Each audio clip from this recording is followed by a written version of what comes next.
VYM versus VYMI. Which one is actually better? Short answer, depends. VYM costs about $155 to $159 per share. VYMI costs about $98 to $100 per share.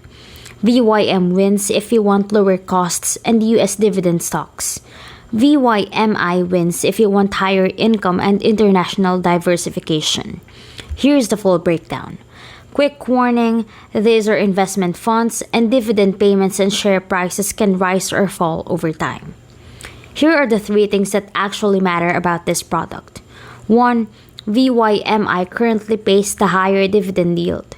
Public fund data lists VYM at about 2.22% and VYMI at about 3.49%, with both paying dividends every quarter.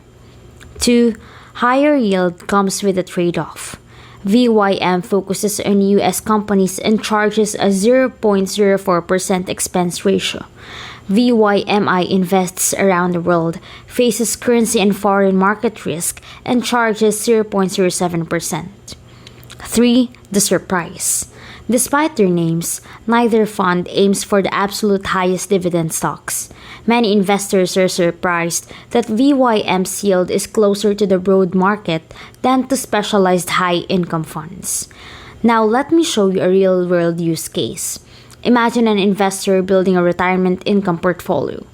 Choosing VYM means owning about 620 US dividend stocks with roughly $78.5 billion in assets under management. The focus is stability, lower costs, and exposure to established American companies. Choosing VYMI changes the strategy. The fund holds about 1,662 international stocks and manages roughly $19.6 billion in assets. The higher yield may appeal to income investors, but foreign exchange rates and international markets can make dividend payments less predictable.